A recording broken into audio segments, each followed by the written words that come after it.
Իսկ ինչ նպատակ է հետապնդում Միացյալ Նահանգները եւ Իսրայել։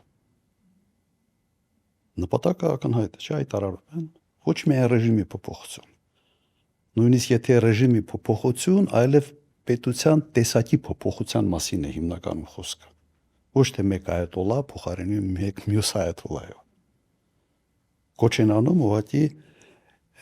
էթնիկ փոքրամասնություններին դուրս գալ իշխանության դեմ։ Հիմա պատկերացրեք էթնիկ հողի վրա խմորումներ Իրանում։ Ինչի կարող է դա բերել։ 17-ից 20 միլիոն ադրբեջանցիներ եւ այլ ազգություններ եւ մեր հարևան եւ մեր բարեկամ երկիրը։ Սա ուղղակի սպառնալիք է Հայաստանի Հանրապետության համար։ Ուղղակի սպառնալիք եւ գոյաբանական սպառնալիք է։ Հիմնական նպատակը նաեւ այս գործողությունները եղել է փչացնել հարաբերությունները Իրանի հարևան արաբական երկրների հետ։ Եվ այդպես էլ եղավ փաստորեն, Եվ դա եղավ։ որ այն երկրները գոնե որոնց հետ քիչ թե շատ հարաբերություններ ուներ, դրանց հետ էլ էլի հարաբերությունները Իրանի հետ մեր հարաբերությունները այդ հողի վրա վատարանա նույնիսկ միջև թշնամանալու աստիճանի։